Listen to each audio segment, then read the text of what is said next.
What's happening, everybody? On today's show, our SEC recruiting update with John Garcia Jr. Some big pickups recently for Tennessee, Auburn, and Georgia.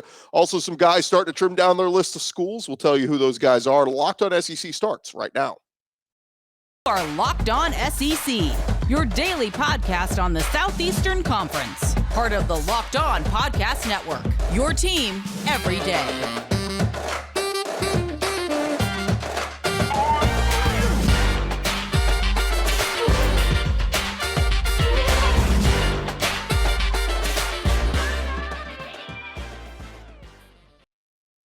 And what's happening, everybody? Welcome into Locked On SEC. Great to have you guys along. This episode is brought to you by FanDuel Sportsbook, official sportsbook of Locked On. Make every moment more. Visit FanDuel.com/LockedOn today to get started.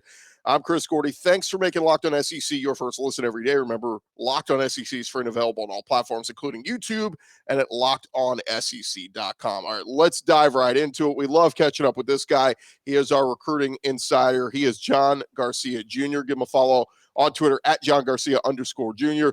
John, welcome in, man. How are you? I know this is it's always a busy time of year for you. It feels like it, Chris. But good to be on with you. Yeah, it's that full page turn from the 23 cycle to 24, and we're getting into the thick of it pretty quickly. So it's fun. Yeah, there was about that 2-week span where people were finishing off their recruiting class, and you were seeing commitments, and I'm like, all right, what class is this guy in? Like, there were 23 guys, there were 24 guys. I'm like, let's be done with it. So now, yeah, we're full turn page. We're now on to 2024, and some teams already jumping into 2025 commits. But where are we in the recruiting schedule here with camps and 7-on-7 teams and all that? Because I've been seeing some of the stuff, like Under Armour was in Atlanta this past weekend, but where are we kind of in the schedule when it comes to recruiting? Yeah, it's just about to open up all the way. As you mentioned, we've seen the first kind of branded camps start to kick off their circuit. Under Armour was in Atlanta over the weekend. Huge turnout, as you would imagine, from that conventional SEC footprint. They'll be in Orlando this coming weekend. Excited to see that crew come down to my home state. And then simultaneously, these 7-on-7s have been going on for a few weeks. I think at the end of January, that Battle Miami event kind of kicked it off unofficially. And since, we've seen events across the country. Texas, California, Vegas had a big event just the other weekend. So, yeah, the 7-on-7 calendar is a little bit ahead. The camp calendar is now beginning for the brands. The Elite 11 just announced their full schedule starting in late March. So, yeah, we're about to be in full swing across all of the off-season spectrum. And then naturally we'll get to the college camp season in the month of June as well. So everything's pretty much picking up steam. And as these kids navigate visits, they're participating in events and trying to up their stock there in the process. I got some specific guys I want to touch on with you, but before we get to that, anybody you saw recently out at some of these camps that maybe caught your eye and you went, hey, that kid can play?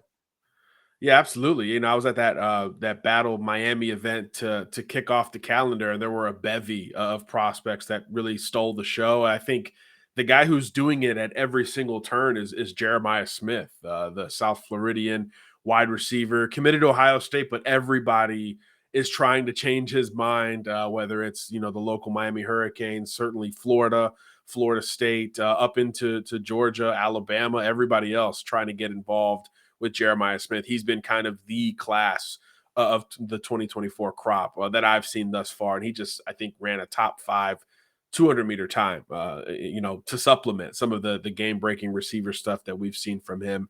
But, yeah, across the board, we've seen kind of that mix of the elite guys looking like it and then the rest of the crop catching up and guys that are starting to up their own stock kind of simultaneously. So that's the beauty of this time of year. We've got some guys. It's been a couple of weeks since we talked with you, John, so I wanted to touch on some guys that have made their decisions or their announcements here in recent weeks. And let's start with the Tennessee Volunteers. J.J. Harrell, one of the top players out of the state of Mississippi, a wide receiver, announces his commitment to Josh Heupel and the Tennessee Volunteers. What are they getting in J.J. Harrell? Yeah, an interesting, lengthy wide receiver, 6'2", 175 right now. So he's going to fill out as time goes on here. But there's just a lot of kind of effortlessness on JJ's tape. Not a lot of polish, not real physical at this point. But, man, when the football's in the air, he's hard to beat for it. He's got that catch radius that extends beyond what you would expect for a 6'2" guy, meaning you could throw him the back shoulder, he can adjust to the football and kind of pluck it out of the air. But he's got this other gear to his game as well. He factors into the return game and can take some short passes long with some instinctive run after the catch skill. So I think once the polish and the physicality and the weight catches up here, JJ is going to be a really solid wide receiver one candidate one day for Josh Heupel. So I like this early get for Tennessee because he's one, the more you see him, the more you like him. So for Tennessee to take this commitment right now, I think says a lot because he was just starting to heat up. I think Georgia was his most recent scholarship offer. Of course, Ole Miss, Mississippi State were heavily involved with JJ as well. So to take his commitment while he's on the ascent obviously says a lot about your program because a lot of those recruits in that situation might slow down and say, well, let me see just how big I might get before coming off the board. But JJ was obviously convinced that his next step is in Knoxville. So he jumped on board early and no surprise to see Tennessee take that commitment with open arms. Another guy Tennessee just got about a week and a half ago, Marcus Goree. I think the composite ranking has him as a 4-star. An athlete, listed as an athlete. Is he a guy going to be more defensive or offensive? Where do you see him playing?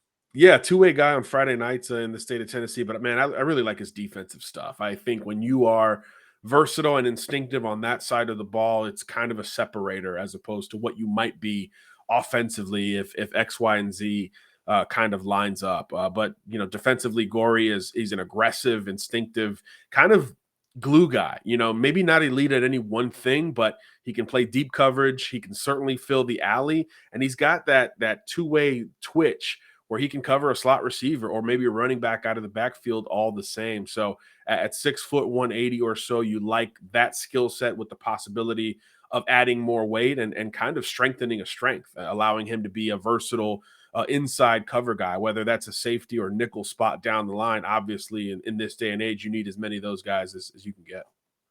Switching gears from Tennessee over to Auburn, a guy in Hugh Freeze that hit the ground running with his recruiting class for 2023 and the transfer portal and already starting to make waves for 2024. And just a couple weeks ago, picked up a 2024 quarterback in Walker White.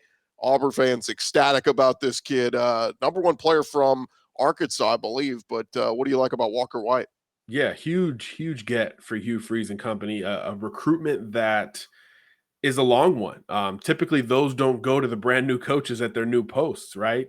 But Walker White's been a name for 2+ years at this point in SEC circles, and he had all the offers to go along with it. He was a prime target for Bama at one point before they took Julian Sayin.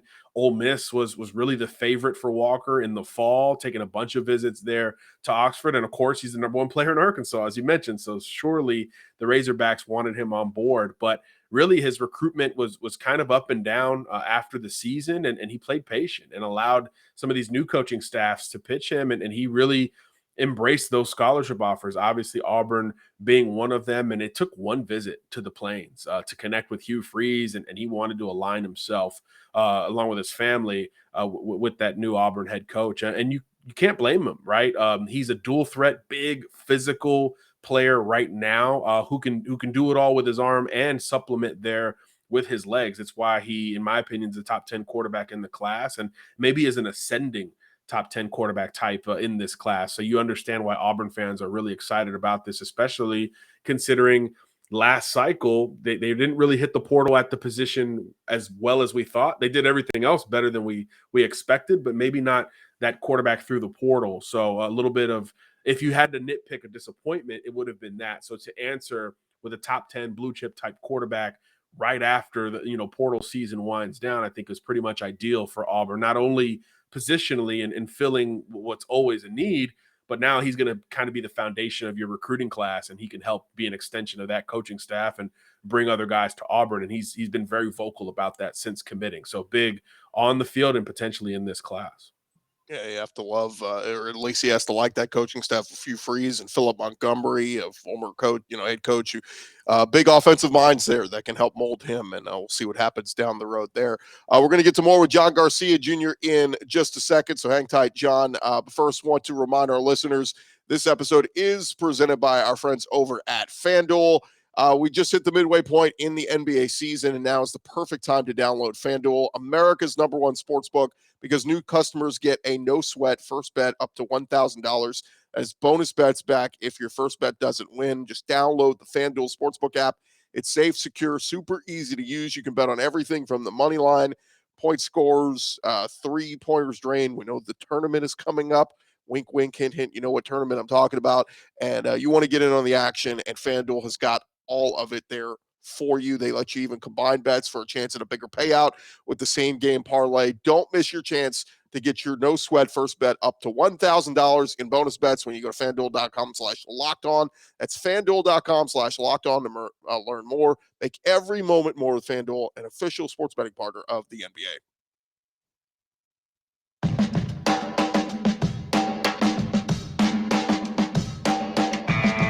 Continue our conversation with our recruiting insider, John Garcia Jr., one of the best in the business. And John, continuing on with a couple of guys who recently made their picks of SEC teams. Let's go over west to College Station, Texas, where the Aggies of Texas A&M just picked up a 3-star quarterback in Anthony Maddox from the state of Mississippi.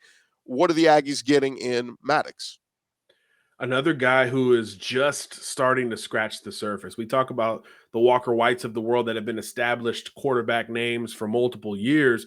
Not the case for Maddox. He was just coming off of his first season as the starter for Oak Grove High School there in Hattiesburg and had a great year. 10 wins, dual threat guy, only 3 interceptions, I think almost 30 touchdowns and 2,500 total yards. So really productive at a high level program, kind of out of nowhere, waited his turn and really took advantage of that junior season, which is always the most important when you talk about quarterbacks. So just as teams were starting to offer and take in that 2022 tape, A&M jumps in with an offer, and a couple days later, Anthony's ready to jump on board with a verbal commitment. And he said, look, it's the track record, right? Not only new offensive coordinator Bobby Petrino, which has his own.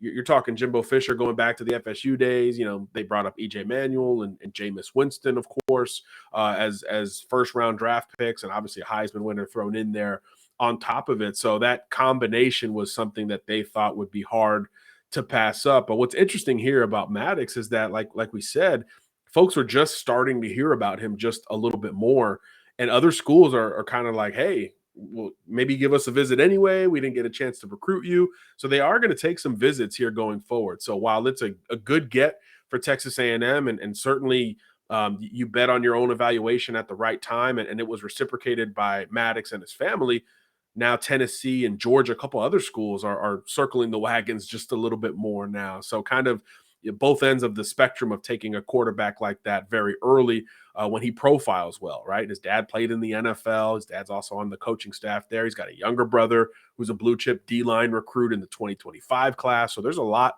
to like about the future and kind of the overall haul that you get in an Anthony Maddox just beyond the quarterbacking itself. And other schools are starting to take notice of it. But no doubt that A&M is where their head is at right now. They're going to take 2 or 3 trips to College Station here going forward. So not a whole lot of reason to worry just yet, Aggie fans, but certainly an interesting early take with Anthony Maddox and curious to see how his offseason goes, because he's one whose stock theoretically is pointed straight up. And probably one of those guys, the more schools that get interested, that 3-star will become a 4-star ranking. And we see that happen all the time. Let's touch on, speaking of 4-star, we'll head out to the East again and talk about South Carolina, because Shane Beamer's done a fantastic job there recruiting in the last 12 months. But MJ Bennett, a wide receiver that chose the Gamecocks, and he had offers from Tennessee, Alabama, and Auburn, but a big pickup there. What do you see in MJ Bennett? Yeah, explosive in-state playmaker. You know, those are the kind of recruiting battles that you expect to be Clemson versus South Carolina, and those hadn't always gone the Gamecocks' way. So to start to win those consistently, and we're seeing it a couple cycles in a row now, I think speaks volumes, like you said, to the trajectory that recruits view South Carolina as. And Bennett was, like you said, a guy who had that green light from Nick Saban, had that green light from Josh Heupel, was committed to Tennessee at the end of the regular season. So, changed his mind, backed off, and South Carolina was kind of where he wanted to be. And that's a really big deal because he's one of those big names, long-time recruit, not surprising anybody in terms of, his name popping up. So to get that commitment early when a lot of schools were still trying to get in the game after that Tennessee decommitment, again, says a lot about the trajectory of how recruits view South Carolina and Shane Beamer specifically. They've been red hot in the class of 24, and there's really no slowdown in sight. This could be, the best cycle early in Beamer's tenure, and that says a lot because the 23 cycle ended very spectacularly for South Carolina, of course. There's a guy over in Athens, Georgia. I'm trying to pronounce his name. Kirby Smart, I believe it is. He continues to crush it on the recruiting trail. Back-to-back national championships. And, oh, by the way, 2024 class already sitting there with 10 commits in the number one recruiting class again. Ellis Robinson, big five-star corner, chose the Bulldogs recently, considered by many as the best corner in the country. Just another prototypical plug-and-play stud corner for Georgia. Yep, basically 6'1", 190, polished, physical, IMG Academy, kind of all the boxes that you would expect to be checked for the next great Georgia cornerback. I mean, this kid, Ellis Robinson, was the best DB at IMG as an underclassman last year. So I think that alone probably, takes care of the evaluation. But, long, competitive, very good with the football in the air, can really run as well. And we mentioned the size, 6'1", 185 or so, very, very long, originally from the Northeast.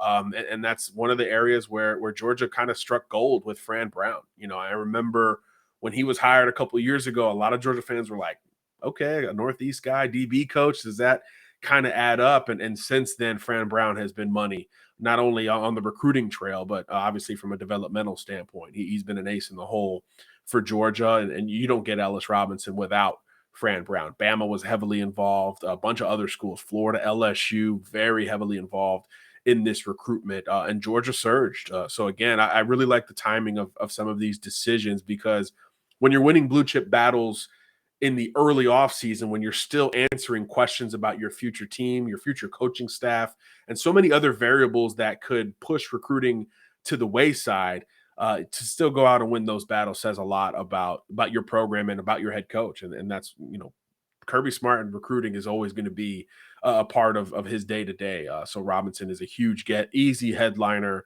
for this Georgia class. And again, maybe the best defensive prospect overall in the class of 24. So not a bad get for the two-time champs. And good news for the Bulldogs. A couple days ago, Glenn Schumann confirmed he's staying on as co-defensive coordinator. Had flirted with some NFL teams, but sticking around there. Okay, Georgia's got 10 guys already. Alabama sitting there on the flip side only with 4 so far. Any freak out factor for Bama fans only having 4 guys so far? And to that note, I know wide receiver commit Ryan Williams, he put on a show over the weekend at that Under Armour event. Yeah, I'll start there. I think Ryan Williams is probably the best receiver at the event, and he's an underclassman, right? Class of 25. So, yeah, Bama's going to be quite fine. I think that's a great segue, even though it's a bit of a slow start. I think a lot of schools are slow from a volume perspective at this point. And look, Bama had to replace both coordinators. I do think that's something important to consider. They do have some big fish within those 4 verbal commitments. Sterling Dixon's an elite edge rusher. Obviously, Julian Sayin, an elite top 5 type quarterback on board for Bama out of California. Interesting to see how that develops now with Tommy Rees as the OC there in Tuscaloosa. A lot of schools trying to flip Julian, but yeah, no panic. If your head coach is still Nick Saban and it's late February, early March, hard to hit the panic button. I think I want to say early on my Locked On tenure, you asked me about Bama last year this time. Very slow start. And they ran away with the number 1 class when all was said and done. So this is kind of typical for Bama anyway, but replacing both coordinators as well, I do think slows you down just a little bit more, but it'll pick up. Spring practice getting going, and those spring and summer official visits will be very good to Bama, as they always are. A quick thought, LSU, they're sitting there at number 3, and I just find it interesting that they got started quickly. All the commits that they've got, it was all kind of either last summer or during last season. They don't have anybody that's really committed yet in 2023, yet already looking like a pretty strong class. So, it looks like they already laid the foundation, during last season, and they're ready to get to work to get some more guys this year. Absolutely, yeah. When you're in when you're LSU, you're always going to recruit well in the off seasons, right? You just have so much volume headed to Baton Rouge, so they took advantage last spring and summer for sure. And then the season they had, helped them in the fall to land Colin Hurley, who was a guy originally in the 25 class who reclassified to 24, and he's a top 10, top 15 type quarterback in the process. Out of Jacksonville, he's another one that's kind of like Walker White with Auburn. We talked about a galvanizer, a guy who's very vocal, rah about building this class, not only kind of indicating how strong his commitment is, but hey, why don't you come join me at LSU? So Colin Hurley, big physical quarterback, very calm, cool, and collected. Remind you a little bit of Jalen Hurts, both in how he looks and plays, which is a very big deal, obviously, in this day and age. So naturally, you think of Brian Kelly's system and what LSU's got going on. You expect this class to be strong throughout and to challenge once again for top 5, top 10 type value when all the dust settles in this 24 cycle. Obviously, big visits ahead for LSU. I think this weekend they get going for spring practice. Got a lot of big names headed to Baton Rouge, so you could probably expect to see some commitments before the end of the spring period. One more segment with John Garcia Jr. We'll hit on some undecideds in just a sec.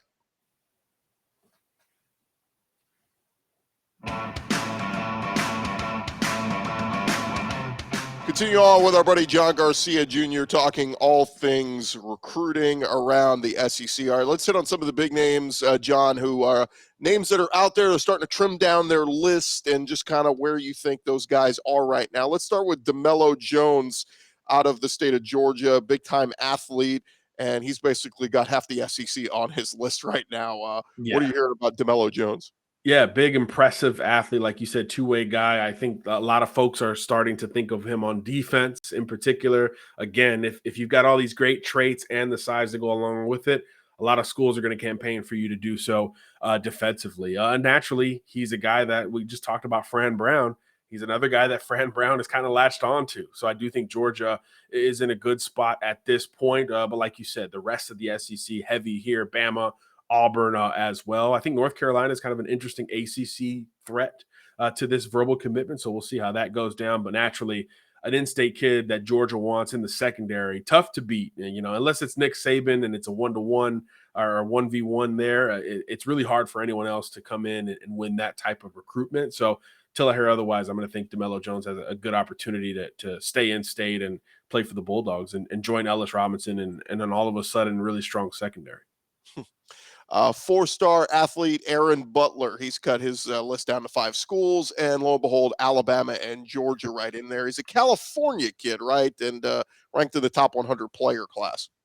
Yeah, Calabasas kid, former USC commitment. Yeah, he's got a lot of schools across the country heavily involved here. Colorado is trying to get involved there as well. But a lot of folks see this one ending in SEC country as well. Georgia, Bama, both among the schools that look like they're the leaders in the clubhouse at this point. And I think he's going to start to wind down the process here sooner rather than later. So if that remains the plan, you could expect him to make that move from California to SEC country, which is becoming obviously more familiar, more consistent of a storyline here as time has gone on. But naturally, USC is in it. Of course, the local school, can they get him back on the commitment list? We'll see. But yeah, otherwise, you got to think that he's going to head to SEC country. And obviously, that's always good news for the Georgias and Bamas of the world.